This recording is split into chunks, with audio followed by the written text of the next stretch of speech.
Ya dalam tanda kutip sih menggembirakan, akhirnya pasar kembali hijau. Itu sebetulnya sudah diprediksi tadi subuh ya, subuh itu lihat dari Dow Jones juga udah hijau. Dan itu dalam, kalau kita berkaca kepada masa lalu kan dikhawatirkan dengan ngundang Amerika ini bisa memicu perang dunia kalau kita lihat, Ah, serangan ya Pearl itu yang Harbor kan kayak gitu kan. Mmm, Ketika Amerika berusaha netral udah waktu rame itu itu di medsos ya, heeh, WW3. heeh. Ketika harga minyak, naik, naik tinggi, mmm, ini belum tentu sejalan dengan pertumbuhan ekonomi juga Ya, menurut saya gitu betul, betul. ya. Mhm. Karena di situ ketika harga minyak naik mungkin inflasi juga akan mengikuti. Nah di mmm, situ Mmm. ada juga, apa namanya, suku bunga yang ikut mmm. menentukan, pertumbuhan juga. Terus ada yang bilang, "Wah itu kan fundamental jelek begini, konser laku." Ah. Artinya daya beli nggak lemah dong, kalau konser Wah. laku. Padahal gesek, padahal gesek. Padahal gesek. Download aplikasi Kontan sekarang di App Store atau Play Store.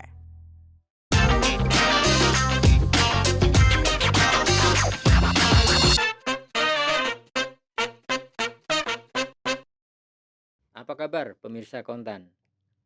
Kita kembali berjumpa di acara podcast Insight di kanal YouTube Kontan TV. Kali ini kita akan membahas kabar terkini tentang perang yang terjadi di kawasan Timur Tengah, terutama di Teluk Persia antara Iran melawan Israel yang mengundang kehadiran Amerika Serikat yang dikhawatirkan bakal memicu Perang Dunia Ketiga. Kondisi ini tentu mengkhawatirkan kita semua, apalagi respon pasar 2 minggu lalu pas awal-awal perang itu luar biasa negatif.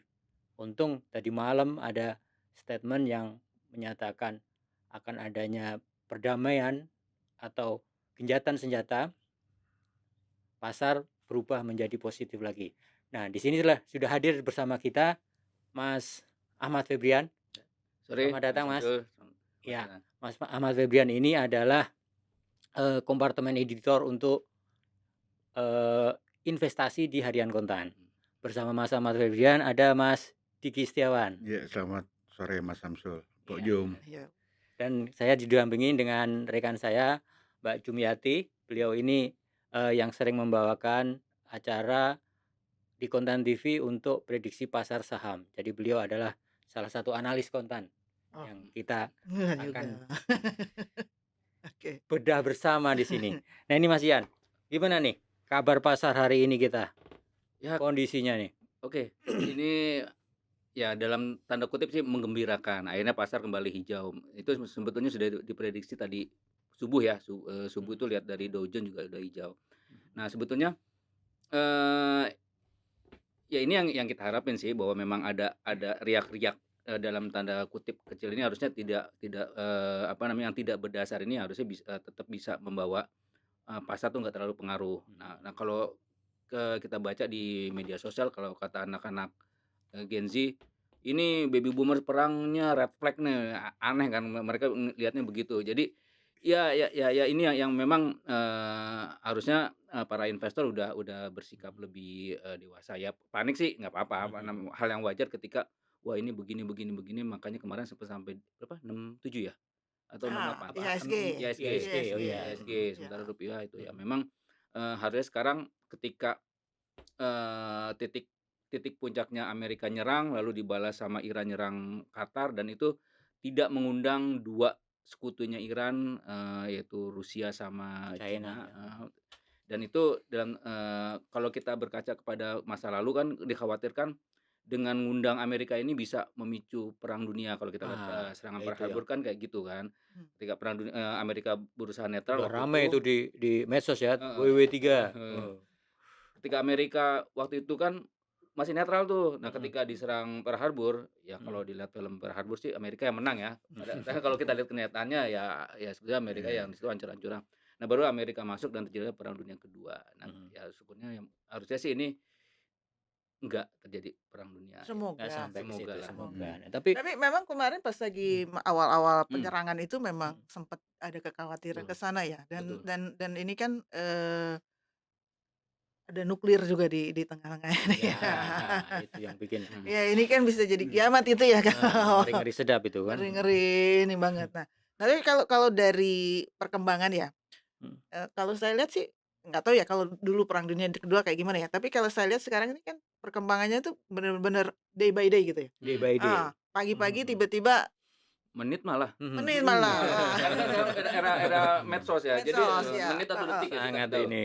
Jadi kita pantau Trump ngomong apa, ini ngomong apa, ini ngomong apa gitu ya. Betul, betul. Kemarin sempat mengguncang pasar komoditas karena ada Iya, iya. kekhawatiran Selat Hormuz ditutup. Nah, Ya kan? Ini Hmm. gimana itu Bang Diki? Iya, memang Selat Hormuz itu menjadi salah satu apa namanya topik yang paling hangat ya di dalam perang Iran lawan Israel gitu karena Iya. memang sudah banyak disebut bahwa jalur Selat Hormuz itu menjadi salah satunya lalu lintas perdagangan komoditas Dari terutama Teluk minyak Persia ya. minyak Dan itu mentah ya dan berapa persen dari perdagangan iya internasional? sekitar 20-30% kan kalau Lumayan lah ya menurut itu ya, banyak kalau hilang kalangan ya. ya. Ya kalau misalnya dalam angka mungkin sekitar 17 juta barel Barel, per ya. hari ya. Mhm. Ini kalau kita bandingin kalau produksi minyak Indonesia mungkin ada di angka 500.000 barel per hari terlalu jauh gitu. Iya. Ini maksudnya sangat urgentnya yaitu vitalnya jalur apa Hormuz namanya ini. Selat Hormuz itu.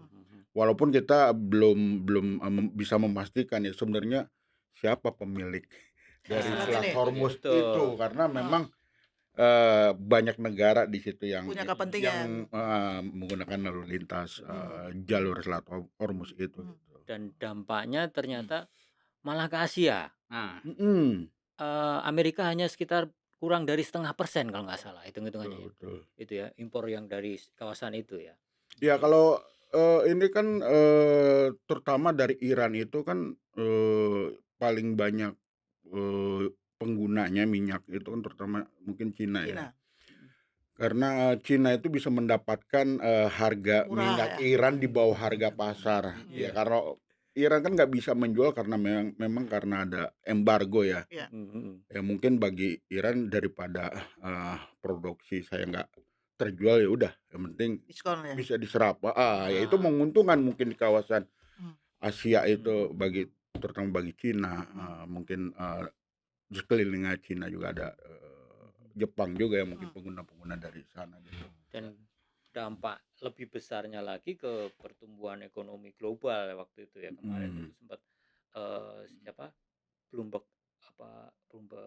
bisnis apa itu review sempat hitung-hitungannya sampai 0,5 ya terhadap PDB global ya.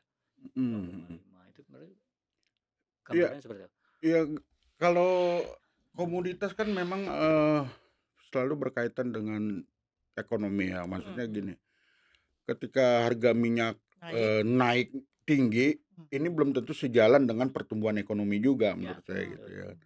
Karena di situ ketika harga minyak naik, mungkin inflasi juga akan mengikuti. Nah di situ ada juga apa namanya suku bunga yang ikut menentukan pertumbuhan juga. Nah banyak yang mungkin may bilang bahwa pertumbuhan ekonomi itu juga sangat bergantung juga terhadap komoditas gitu loh, harga-harga komoditas di pasar global. Nah, bagaimana harga pasar global itu bisa stabil terserap pasar gitu kan. Jadi ketika harganya tinggi nggak mempengaruhi ke sendi-sendi ekonomi global itu gitu. Semua jadi ini mungkin kalau dari itu mungkin ya, tapi di Indonesia tuh agak unik. bahaya.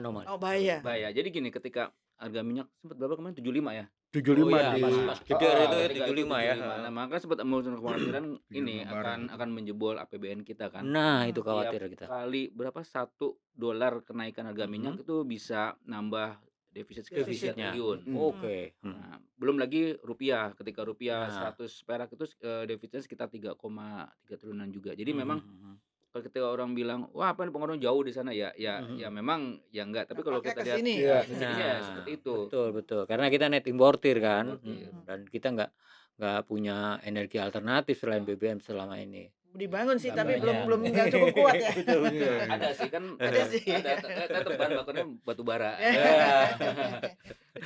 Iya. Dampak ikutan. Nah masalahnya harga minyak ini juga diikuti harga komoditas lain kan biasanya. Iya kan? Batu bara. Semuanya ikut. dan akhirnya ketika ini ya belum lagi dolar, indeks dolar, DXY. Hmm. DXY itu kan nanti ya akhirnya safe haven ini yang jadi Mhm. pada naik semua. Mhm. Ya, entah itu dolar, entah itu yen, kalau Mbak Falas ada Jepang, ada yen Jepang, ada franc Swiss, Mhm. sama emas. Gitu. Emas ya. Emas itu bahkan kemarin ada yang analis dari teman-teman hubungi tuh kabarnya bisa sampai Mas Antam tuh bisa sampai 2 juta sampai 2,5 juta 2,5 per gram. juta. Kalau Wow. ini terus Kalau sekarang kan masih mendekati 2 juta ya. Proyeksinya. Proyeksinya kalau ya. memang ini enggak apa namanya enggak berubah. Ya kalau ditarik ke misalnya ke pasar saham kita ya, emiten-emiten di Bursa Efek Indonesia, terutama yang Kena. produsen minyak, memang ketika harga minyak tinggi, mungkin ada efek positifnya bagi emiten-emiten itu. Tapi masalahnya kan ya tadi ya seperti kita bahas bahwa kita itu net importer, artinya bukan eksportir kita ya. Ketika produsen atau emiten minyak itu memproduksi banyak pun juga tetap nggak jadi Nggak nutup gitu ya. nggak jadi bahan jualan yang bisa Karena mengejut yang di ininya. bursa kita ini kan kalau perusahaan emiten kan kebanyakan ini kan apa namanya banking ya. Terakhir-terakhir sekarang udah mulai naik apa brand itu Ya. ya kayak Oke. gitu-gitu ya. Benar. Ada energi Renewable, alternatif ya. Tapi Mm. yang gede-gede itu kan bukan perusahaan minyak. Iya. Yang kena. Jadi yang gambarannya kita pasti di bursa kita yang menerima dampak positif maupun dampak negatif itu tentu teman-teman sudah mengklasifikasi semuanya berarti ya. Ya Nanti. kalau dari sisi minyaknya ya pasti produsennya ya kalau harga minyak naik. Cuman negatifnya kan justru ke emiten-emiten yang petrokimia mungkin ya, yang betul. dia memproduksi bahan Tekstil, bakunya itu macam-macamnya gitu ya. justru lebih banyak mengandalkan minyak bumi gitu ya kan. Itu bisa mempengaruhi biaya produksi mereka dan produk turunannya gitu. Biaya ketika harga minyak dunia sedang melambung gitu. Mas Samsul, podium. Ya. Kalau jangan ngomong kalau dolar ya, kalau dolar mah kalau dolar rupiahnya terlalu tinggi itu semua kena itu. Kena, iya. Bapak habis. Tapi rupiah kita aneh sih. Aneh. Kadang-kadang tuh dolarnya udah lemah di sini, ya rupiah juga ikut lemah. Jadi memang mestinya lebih kuat ya harusnya lebih ya. kuat. Artinya balik lagi kalau ketika ini kita harus lihat ya memang fundamental kita tuh lemah kalau lihat dari ketika DXY atau indeks dolar tuh memang harusnya rupiah kuat. Ini kan kadang-kadang aneh sih. Semua mata uang pernah suatu kapan semua mata uang tuh kuat kecuali rupiah. Itu yang mencerminkan bahwa ya memang kita tuh punya fundamental yang lemah. Kalau kita ngelihat ketidakpastian ini kan dipicu oleh kemarin adanya serangan pertama dari Israel itu ya. Nah, pengalaman dari beberapa kasus mungkin perang Teluk atau perang Irak ya itu kira-kira berapa lama sih proses gonjang-ganjingnya ini nih Mas Yan di pasar ini?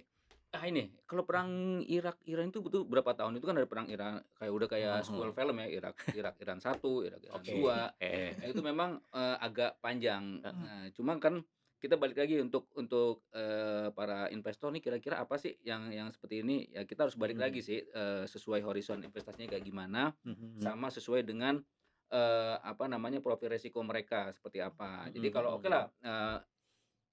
kalau sekarang masalahnya kan bukan masalahnya, kita enaknya oh ya ternyata kayak gini-gini tuh bikin gampang panik tuh. Wah, ini ternyata begini-begini. Nah, itu yang memang kita harus lebih rasional untuk investor lebih rasional. Tapi kan gini Yan, pada saat kejadian dor gitu ya. Itu kan pasti turun tuh. Pasti turun.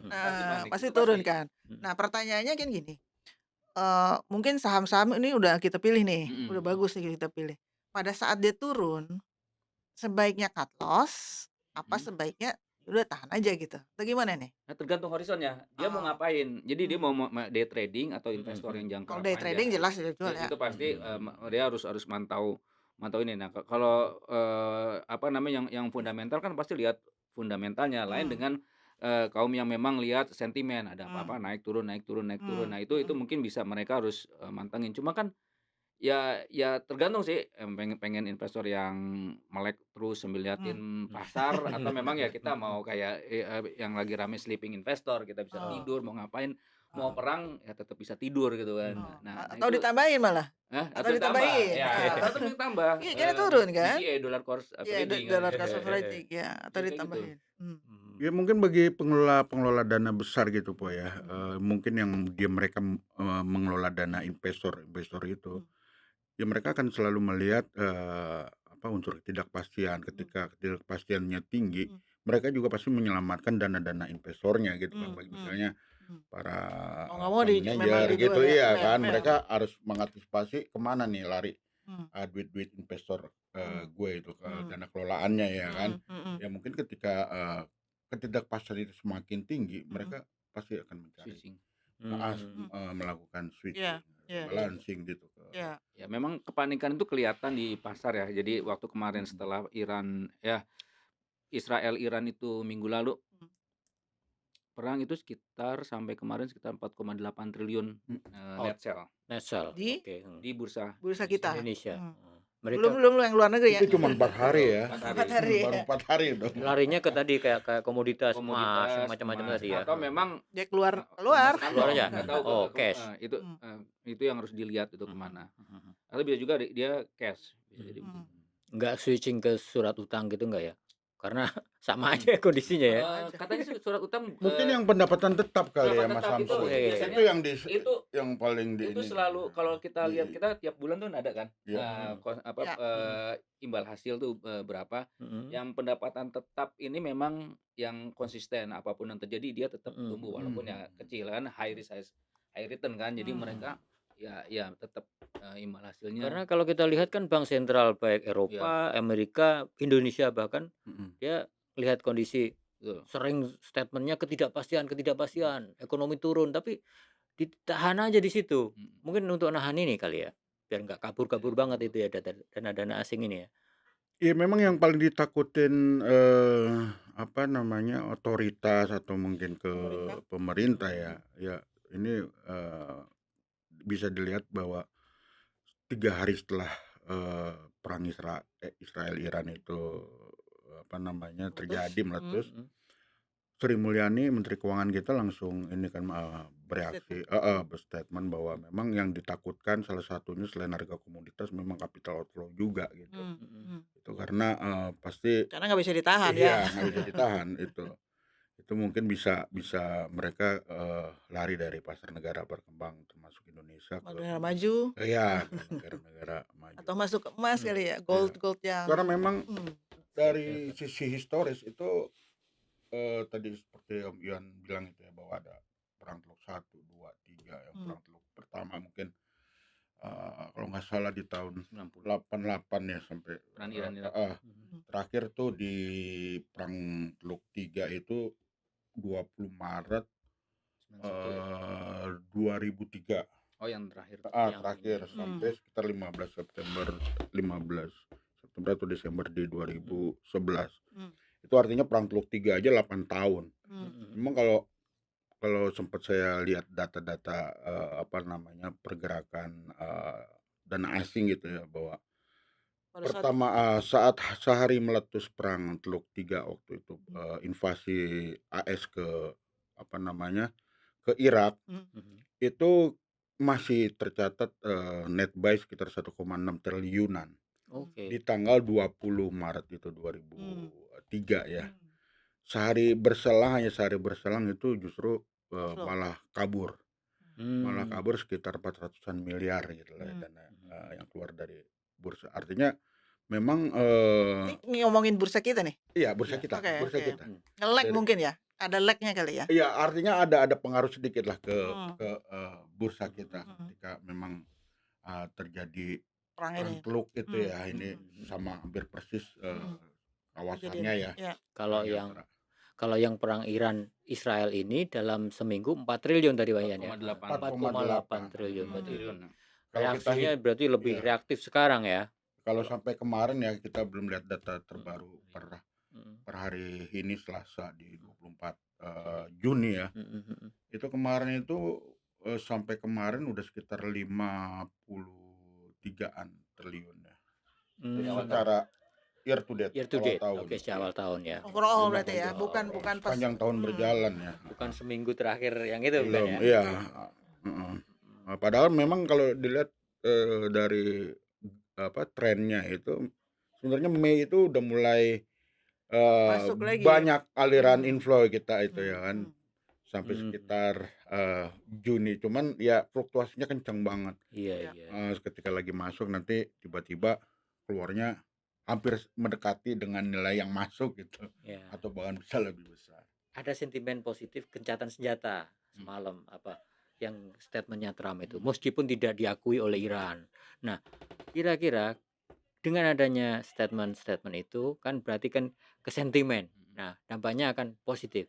Nah, kira-kira balik lagi dana asing itu berapa lama nih? Jangan-jangan udah terlanjur ntar dulu nih. Ya. Indonesianya udah menarik lagi apa enggak, pertanyaannya kan gitu. Itu. Ya kalau dulu ada istilah kita jangan terlalu rapat sama angkutan umum ya kalau lagi naik. Ketika mereka belok kita nggak tahu belok kemana. Begitu kita salahin, supirnya bilang ya kita nggak tahu kalau bapak beloknya arah yang sama sama saya kan gitu. Ini sama dengan pernyataan Trump gitu. Hanya dia sama Tuhan yang tahu kan bahwa bener terjadi Dia apa mau enggak kemana ya? gencatan senjata, karena memang sehari bilang A besok bisa bilang B atau sebaliknya gitu ya. Jadi tiap pagi kita harus ngeliatin ini. Makanya Dan keterlibatannya juga kayaknya saya bilang agak banci gitu. Datang nembak pulang. Nah, biasanya kalau dia memang mau perang kan datang nembak balik lagi ngambil peluru lagi nembak Iya. lagi gitu ya. Gitu. karena sebelumnya kan dia juga ngomong bahwa Nunggu. dia akan mengambil tindakan setelah 2 minggu kan. Ternyata nggak sampai 2 minggu tiba-tiba Ganti lagi ngomongannya. udah 3 situs nuklir di Iran udah Artinya kita jebol. jaga jarak dulu nih. Iya, belum Lihat bisa nih. dipegang sepenuhnya gitu. Nah, Itu kan sampai dulu yang perang dagang kan. Perang Iya. dagang kan mau Iya. stok sekian nyata molor lagi. Ngomong-ngomong ini berkaitan juga dengan perang dagang sedikit ya. Dari sisi timeline ya. Ini bentar lagi kan Ya, deadline-nya 90 kan. harinya itu ya. 90 hari. Iya. Berarti Untuk- kan dekat ini juga nih. Momen ini nih. sama-sama perang ya. Sama-sama perang. Tadi terkait dengan Mas Samsul sebenarnya sentimen pasar, memang kayaknya pasar memang harus digerakin sama sentimen ya. Jadi di Indonesia memang banyak bergantung sentimen di luar tapi juga di dalam negeri gitu. Sekarang bagaimana ke depan itu sentimen di dalam negeri bisa mendorong gitu ya. Bisa mendorong justru kebalikan dari sentimen di Ya, kalau eksternal gitu. Ketika kalau eksternal dilihat- lagi jelek sebenarnya di Indonesia. ya, kalau dilihat dari price harganya memang udah turun ya. Jauh ya. IHSG ya. Iya. Ya cuma kan fundamental kita tahu sendiri ya. Kalau bicara soal pengangguran, lalu juga soal PDB, fundamental ekonomi ya. fundamental ekonomi, Makro. makro ya kayak Pendapatan gitu. pajak gitu. Terus ada yang bilang, wah itu kan fundamental jelek begini, konser laku. Artinya daya beli nggak lemah dong. Kalau konser laku. Padahal gesek.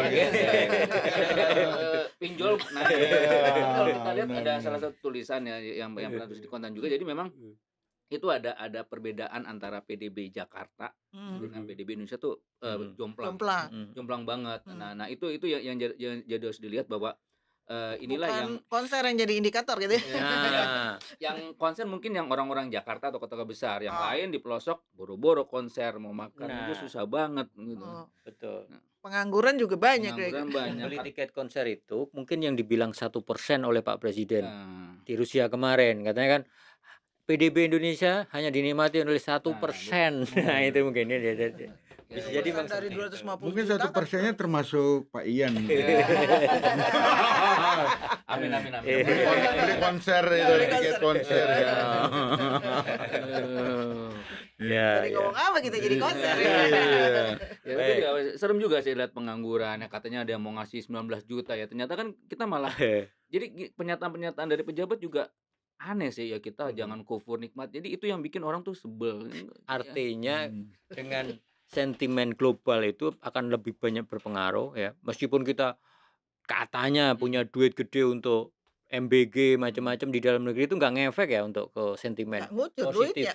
Duitnya nggak ngucur. di bursa Justru itu kita. nggak mengangkat ya, belum Mm-mm. sejauh ini belum kelihatan mengangkat justru emiten-emiten yang terkait dengan program-program yang dibuat pemerintah ya, Oke. maksudnya masih banyak yang kinerjanya justru Artinya paling jangan tidak di kuartal 1 masih masih negatif ya. Artinya jangan-jangan nih kejadian perang ini sekarang ini jadi kayak semacam apa ya? Excuse ya, semacam alasan lah bahwa memang perekonomiannya lagi jelek gitu kan. Padahal tadi lu bilang kan bahwa sebenarnya perekonomian fundamental perekonomian kita ini sebenarnya nggak bagus-bagus amat atau jelek malah. Ya, pemerintah harus punya alasan untuk menyelamatkan muka. Sebetulnya itu berkah bagi pemerintah sih. Berkah juga ya. Iya, betul.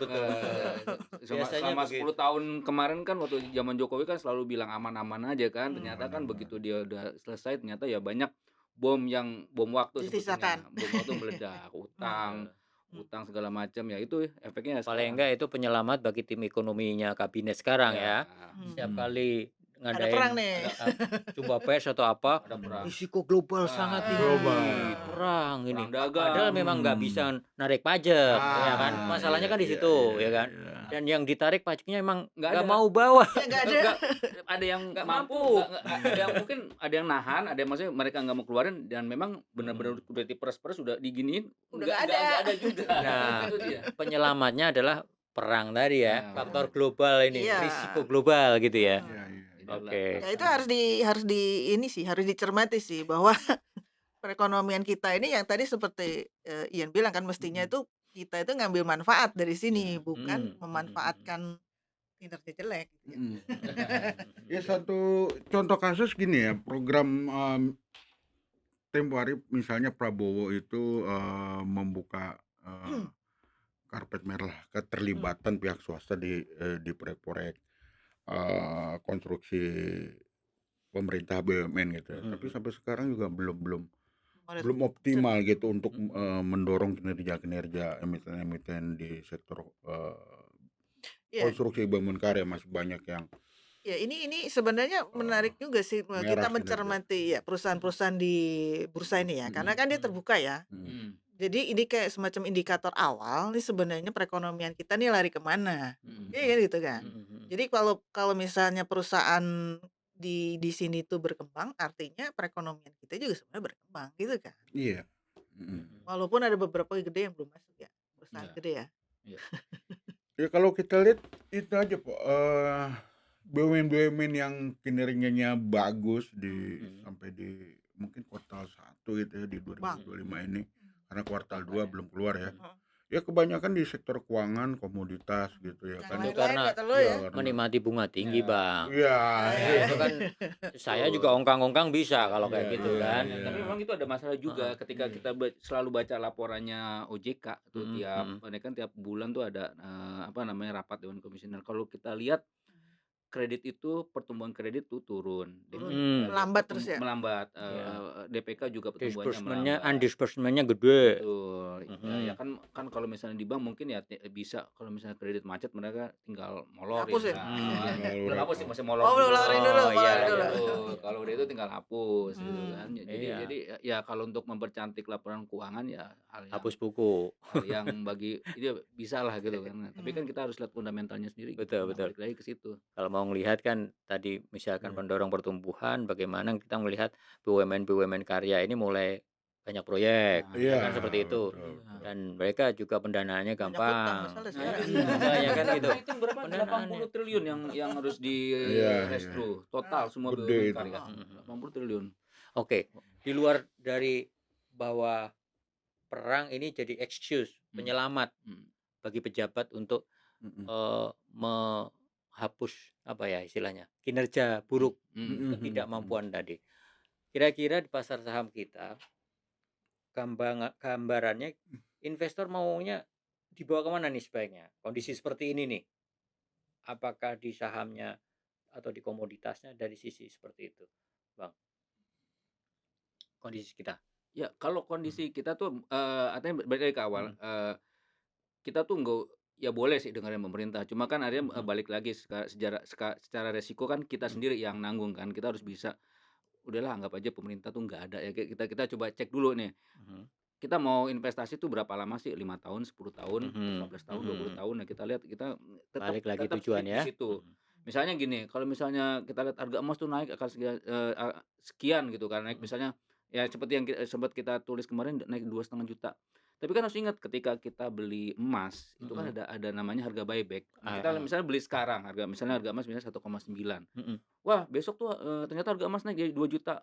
Kita mau jual tuh ke Antam. Kan enggak 2 juta. Kita kan harga Iya. buyback-nya 1,8 mungkin. Berarti kita malah rugi. Nah, jadi kita harus strict tuh tujuannya tuh mau apa, mau buat anak sekolah atau mau buat pergi haji. Tapi haji panjang juga ya 50 tahun kan. Jadi yang penting tujuannya itu ya, Tujuan. harus punya tujuan. Strict ke Oke. tujuannya Karena kan. kalau ngelihat ini kan tergoda ya. Iya. Lihat duit, oh naik nih, masuk sini. Betul. Tahu-tahu turun harganya, kita beli turun. Nah, sering kali Mm-mm. begitu. Artinya kita belinya di pucuk malah. Nah, Itu. nada pisau. Nah, Itu. iya. Jangan sampai seperti itu ya. Nah. Heeh. Tapi kalau kita punya tujuan, ada yang jelas nih. Oh, Betul. biarin di sana naik, mau di sana di sini turun, yang penting kita fix tujuan kita tercapai gitu kan. Atau kuda lah. Ah. Tapi tetap ada hitung-hitungan fundamental sih. Fundamental tuh kayak gimana tetap harus ada. Misalnya mau beli saham, lihat juga fundamentalnya kayak gimana. Kan kita selain memang ada naik turun saham kan juga ada dividen. Banyak juga yang defensif, yang suka bagi dividen. Ya itu kan kelihatan lah itu udah ada track recordnya. Sekarang kan gampang semua diakses bisa.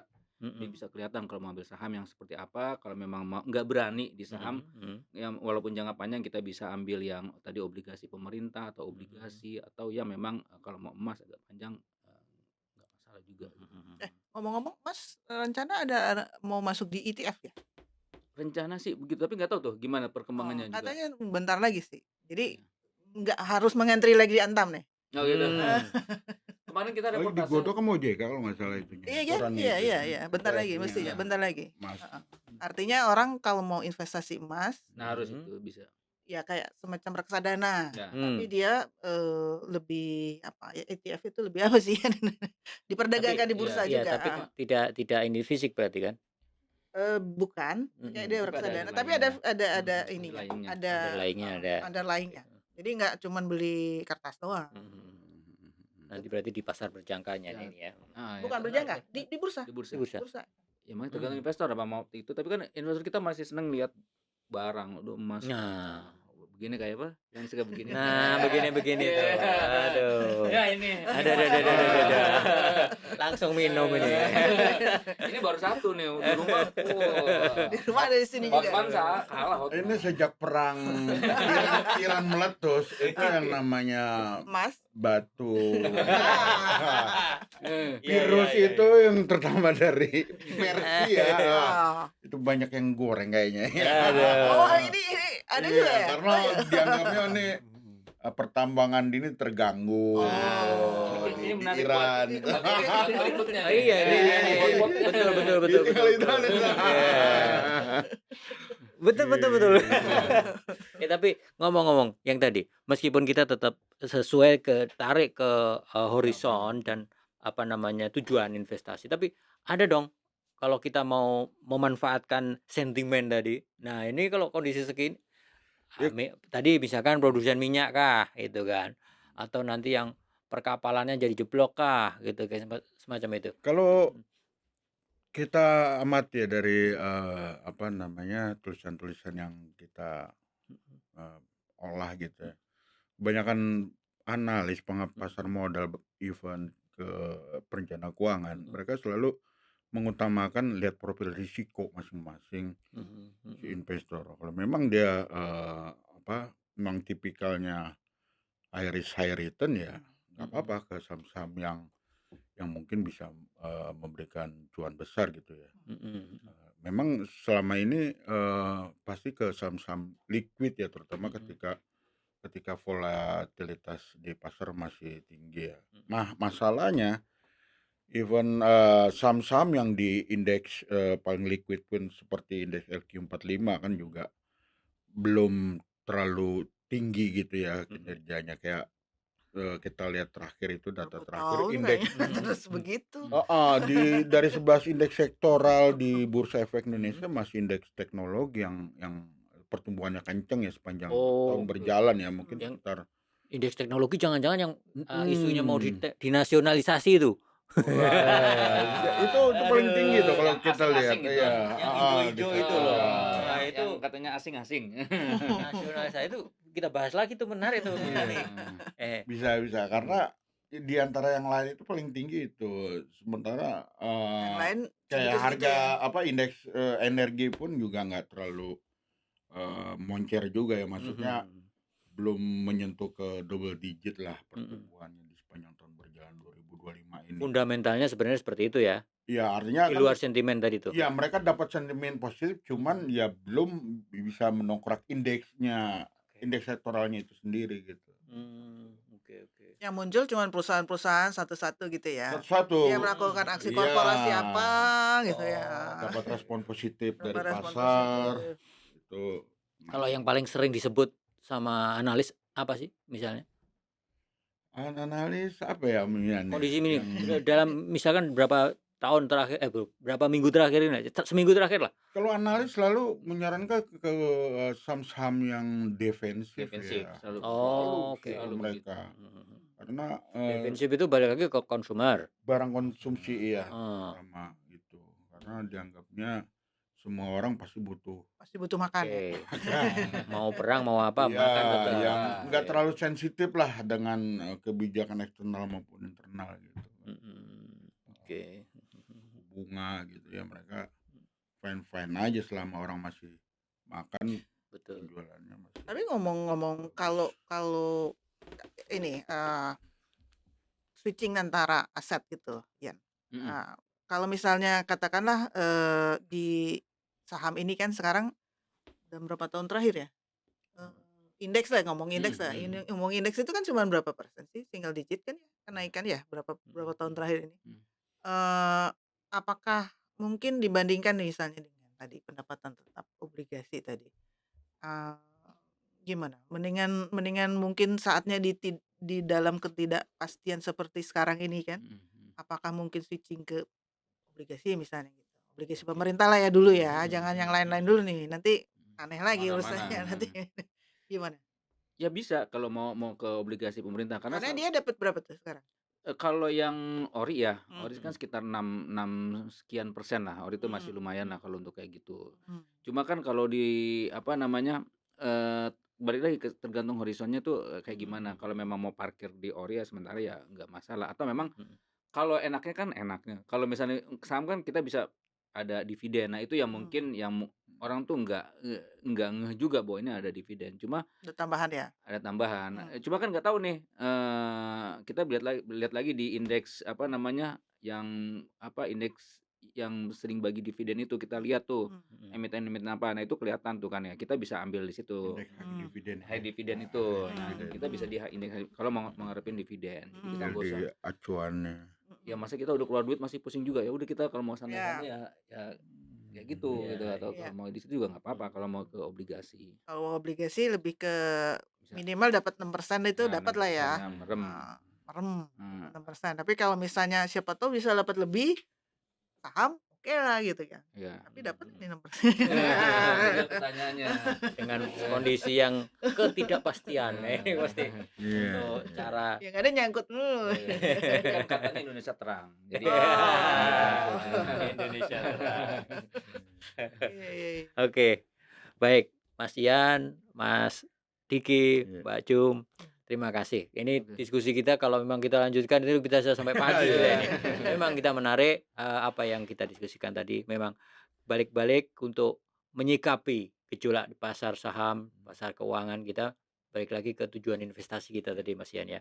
Itu mungkin kesimpulan kita pada diskusi hari ini.